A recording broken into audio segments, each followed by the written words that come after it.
नमस्ते दोस्तों, वेलकम है आपका करियर कैनवस पर, जहां मिलती है आपको इंटरेस्टिंग और यूजफुल इंफॉर्मेशन सिंपल और शॉर्ट स्टाइल में। अगर आप नए हो तो सब्सक्राइब करना ना भूलना और बेल आइकॉन जरूर दबाओ ताकि कोई भी अमेजिंग अपडेट मिस ना हो जाए। तो आइए आरंभ करते हैं। प्रिय विद्यार्थियों, आज हम एक ऐसे चैप्टर की शुरुआत करने जा रहे हैं जो केमिस्ट्री की पूरी दुनिया की फाउंडेशन है, केमिकल रिएक्शंस एंड इक्वेशंस। जरा सोचिए, हमारे आसपास हर समय कुछ न कुछ चेंज होता रहता है। लोहे का जंग लगना, दूध का खट्टा होना, हमारे शरीर में खाना पचाना और यहाँ तक कि हमारी ब्रीदिंग प्रोसेस, ये सब सिर्फ सिंपल चेंजेस नहीं है, बल्कि ये केमिकल रिएक्शंस है।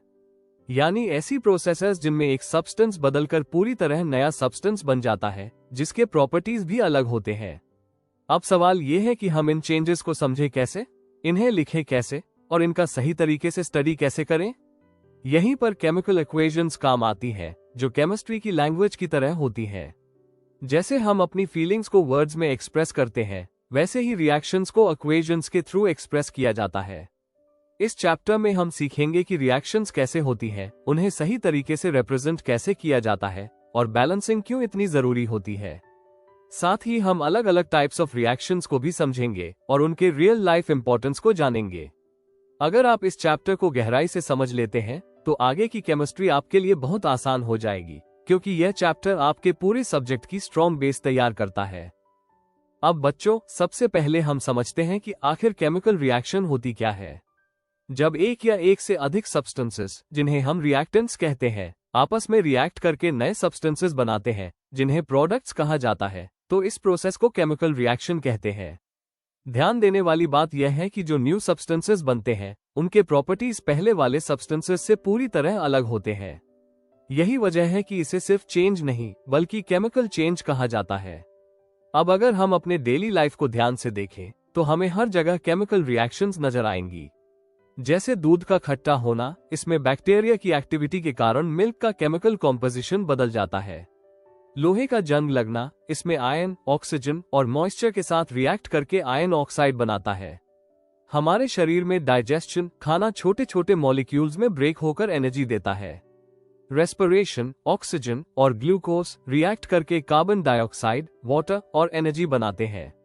ये सारे एग्जाम्पल्स हमें बताते हैं कि केमिकल रिएक्शन सिर्फ लैब तक सीमित नहीं है, बल्कि हमारी जिंदगी का हिस्सा है। अब एक बहुत इंपॉर्टेंट सवाल, हमें कैसे पता चले कि कोई केमिकल रिएक्शन हो रही है। एनसीईआरटी के अनुसार कुछ क्लियर इंडिकेशंस होते हैं। पहला, चेंज इन स्टेट, जैसे लिक्विड का सॉलिड या गैस में बदलना। दूसरा, चेंज इन कलर, जैसे आयन का रेडिश ब्राउन हो जाना। तीसरा, एवोल्यूशन ऑफ गैस, जैसे रिएक्शन के दौरान बबल्स का निकलना। चौथा, चेंज इन टेम्परेचर, यानी रिएक्शन के दौरान हीट का रिलीज होना या अब्सॉर्ब होना। इन ऑब्जर्वेशंस के जरिए हम आइडेंटिफाई कर सकते हैं कि एक केमिकल रिएक्शन हो रही है। सबसे जरूरी बात यह समझना है कि केमिकल चेंज और फिजिकल चेंज में फर्क होता है। फिजिकल चेंज में सिर्फ फॉर्म बदलता है, सब्सटेंस वही रहता है, लेकिन केमिकल चेंज में पूरी आइडेंटिटी बदल जाती है। इसलिए जब भी आप कोई रिएक्शन देखें, खुद से पूछें, क्या इसमें न्यू सब्सटेंस बन रहा है? अगर हाँ, तो वो केमिकल रिएक्शन है। यही अंडरस्टैंडिंग आपको आगे के पूरे चैप्टर में गाइड करेगी। अब बच्चों, हमने समझ लिया कि केमिकल रिएक्शन क्या होती है। अब अगला इंपॉर्टेंट स्टेप है उसे सही तरीके से लिखना और रिप्रेजेंट करना। इसी के लिए हम यूज करते हैं केमिकल इक्वेशंस। एक केमिकल इक्वेशन असल में किसी भी केमिकल रिएक्शन की सिंबॉलिक रिप्रेजेंटेशन होती है। यानी जो रिएक्शन रियल लाइफ में हो रही है, उसे हम सिंबल्स और फॉर्मूलाज की मदद से शॉर्ट और क्लियर तरीके से लिख देते हैं। इससे हमें रिएक्शन को समझने, एनालाइज करने और प्रिडिक्ट करने में बहुत आसानी होती है। सबसे पहले आता है वर्ड इक्वेशन। इसमें हम रिएक्शन को सिर्फ वर्ड्स में लिखते हैं, जैसे magnesium plus oxygen reacts to produce magnesium oxide. यहाँ हम सिर्फ ये बता रहे हैं कि कौन रिएक्ट कर रहा है और क्या बन रहा है, लेकिन इसमें कोई सिंबल्स या फॉर्मूलास यूज नहीं किए गए हैं। ये बिगिनर्स के लिए हेल्पफुल होता है, क्योंकि इससे रिएक्शन की बेसिक अंडरस्टैंडिंग बनती है। लेकिन साइंस में हमें एक्यूरेसी और प्रिसिजन चाहिए, इसलिए हम आगे बढ़ते हैं नेक्स्ट लेवल की तरफ। अब आता है स्केलेटल अनबैलेंस्ड केमिकल इक्वेशन। इसमें हम सिंबल्स और फॉर्मूलाज का यूज करते हैं, जैसे Mg यानी मैग्नीशियम ऑक्सीजन के साथ रिएक्ट करके मैग्नीशियम ऑक्साइड बनाता है, जिसे हम MgO लिखते हैं। यह इक्वेशन पहले से ज्यादा साइंटिफिक है, लेकिन इसमें एक प्रॉब्लम है, इसमें दोनों साइड्स पर एटम्स की संख्या इक्वल नहीं है। लेफ्ट साइड पर ऑक्सीजन के 2 एटम्स है, लेकिन राइट साइड पर सिर्फ 1 एटम है। इसलिए इसे अनबैलेंस्ड या स्केलेटल इक्वेशन कहा जाता है। ये हमें रिएक्शन का स्ट्रक्चर तो बताती है, लेकिन ये पूरी तरह सही रिप्रेजेंटेशन नहीं है। अब सबसे इंपॉर्टेंट कॉन्सेप्ट आता है बैलेंस्ड केमिकल इक्वेशन। बच्चों, ये कॉन्सेप्ट बहुत ही क्रूशियल है क्योंकि यह बेस्ड है एक फंडामेंटल लॉ पर, जिसे कहते हैं law of conservation of mass.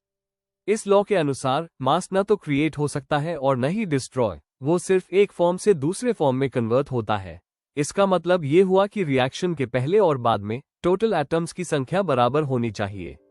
यही रीजन है कि हमें हर केमिकल इक्वेशन को बैलेंस करना पड़ता है। अब इसे एक एग्जाम्पल से समझते हैं। मान लीजिए हमारे पास अनबैलेंस्ड इक्वेशन है Fe plus H2O reacts to form Fe3O4 plus H2। अगर आप ध्यान से देखें तो आयन, हाइड्रोजन और ऑक्सीजन एटम्स दोनों साइड्स पर इक्वल नहीं है, इसलिए यह इक्वेशन गलत है। अब हम इसे बैलेंस करते हैं और हमें मिलता है 3Fe plus 4H2O reacts to form Fe3O4 plus 4H2। अब अगर आप एटम्स को काउंट करेंगे तो दोनों साइड्स पर हर एलिमेंट के एटम्स बराबर है। यही एक करेक्ट बैलेंस्ड इक्वेशन होती है। अब सवाल आता है, इसे बैलेंस कैसे करें? इसके लिए हम यूज करते हैं हिट एंड ट्रायल मेथड, जो एग्जाम के लिए बहुत इंपॉर्टेंट है। सबसे पहले आप स्केलेटल इक्वेशन लिखते हैं, फिर हर एलिमेंट के एटम्स को दोनों साइड्स पर काउंट करते हैं। उसके बाद एक एक एलिमेंट को बैलेंस करते हैं, यानी कोएफिशिएंट्स को एडजस्ट करते हैं। ध्यान रखें, हम कभी भी फॉर्मूलाज को चेंज नहीं करते, सिर्फ उनके आगे कोएफिशिएंट्स लगाते हैं। अंत में हम पूरी इक्वेशन को चेक करते हैं कि हर एलिमेंट बैलेंस्ड है या नहीं। ये पूरा प्रोसेस आपको शुरुआत में थोड़ा ट्रिकी लग सकता है, लेकिन प्रैक्टिस के साथ ये बहुत आसान हो जाता है। याद रखिए, बैलेंसिंग सिर्फ एक स्टेप नहीं है, बल्कि यह केमिस्ट्री की एक्यूरेसी का आधार है।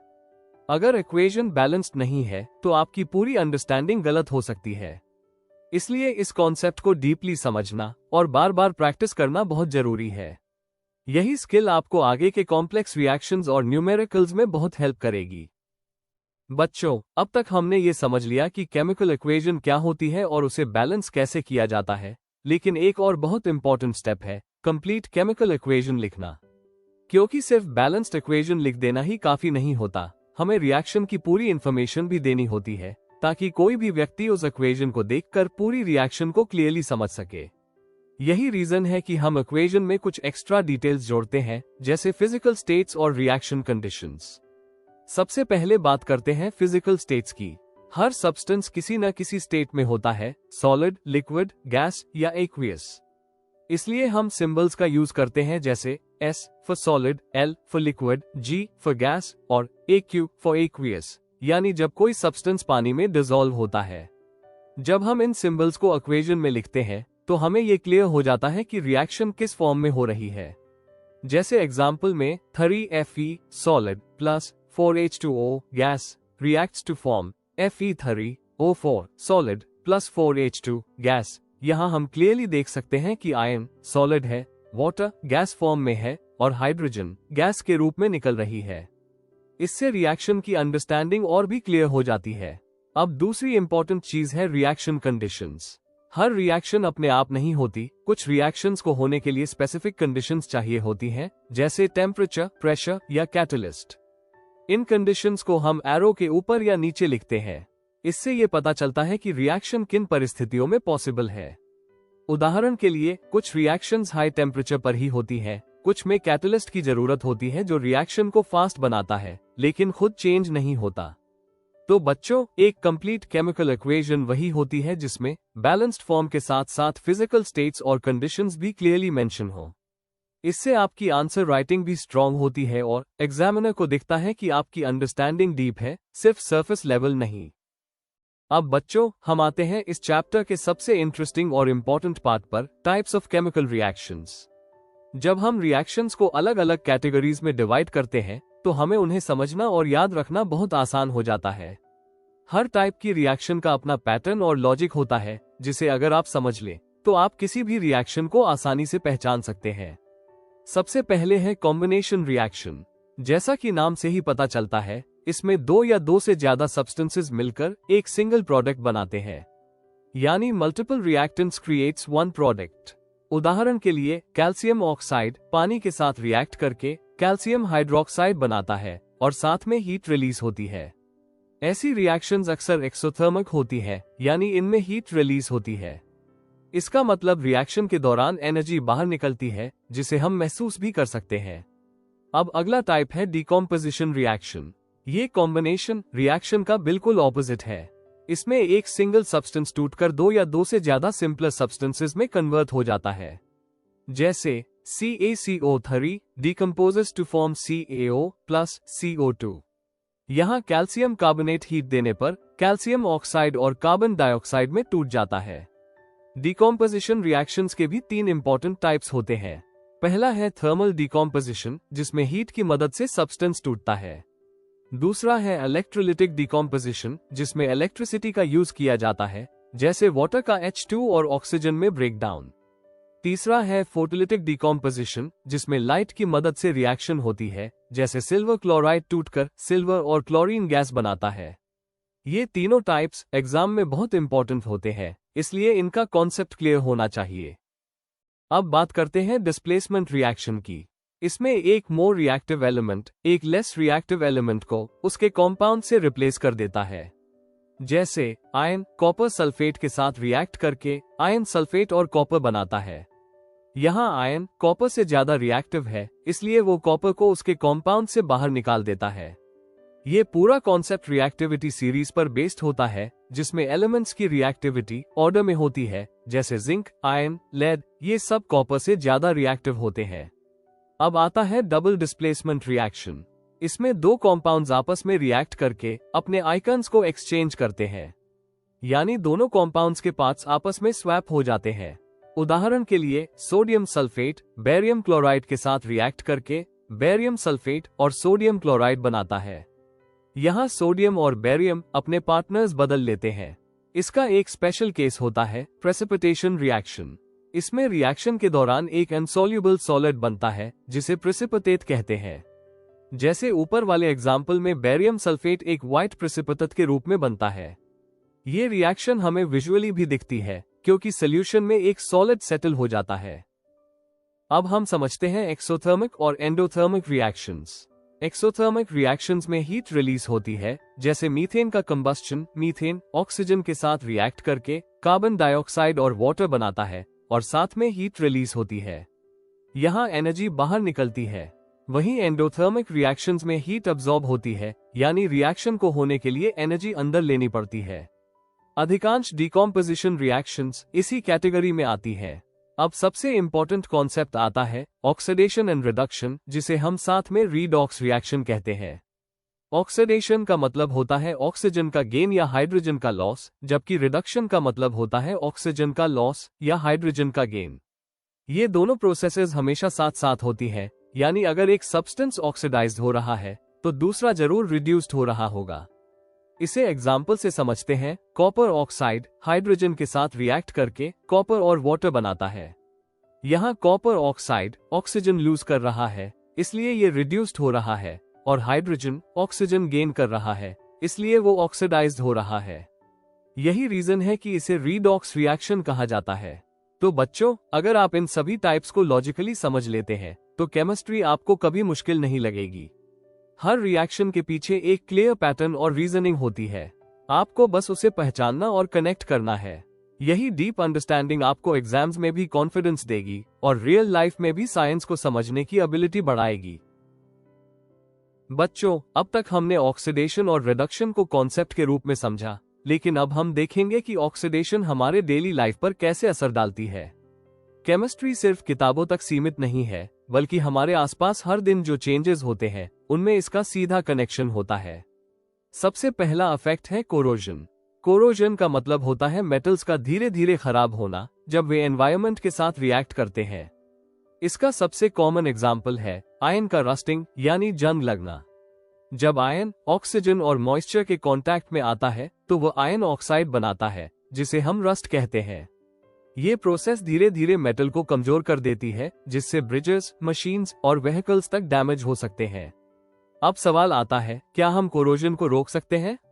बिल्कुल रोक सकते हैं। इसके लिए कई मेथड्स यूज किए जाते हैं, जैसे पेंटिंग, जिससे मेटल का सरफेस एयर और मॉइस्चर से कांटेक्ट में नहीं आता। ऑयलिंग भी एक प्रोटेक्टिव लेयर बनाता है। और सबसे इफेक्टिव मेथड है गैल्वेनाइजेशन, जिसमें आयन पर जिंक की कोटिंग की जाती है ताकि आयन डायरेक्टली एनवायरनमेंट के कांटेक्ट में ना आए।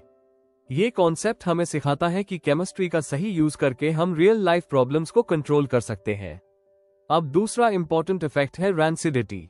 आपने कभी नोटिस किया होगा कि अगर चिप्स या ऑयली फूड को लंबे समय तक खुला छोड़ दिया जाए तो उसमें से बैड स्मेल आने लगती है और उसका टेस्ट भी खराब हो जाता है। ये रैंसिडिटी है जो फैट्स और ऑयल्स के ऑक्सीडेशन के कारण होती है। जब ये सब्सटेंसेस ऑक्सीजन के कांटेक्ट में आते हैं तो उनका केमिकल स्ट्रक्चर बदल जाता है, जिससे स्मेल और टेस्ट दोनों खराब हो जाते हैं। इसे प्रिवेंट करने के भी कई तरीके हैं, जैसे एयरटाइट कंटेनर्स में फूड को स्टोर करना ताकि ऑक्सीजन अंदर न जाए। रेफ्रिजरेशन टेम्परेचर को कम करके रिएक्शन की स्पीड को स्लो कर देता है। इसके अलावा एंटीऑक्सीडेंट्स का यूज किया जाता है जो ऑक्सीडेशन को रोकते हैं।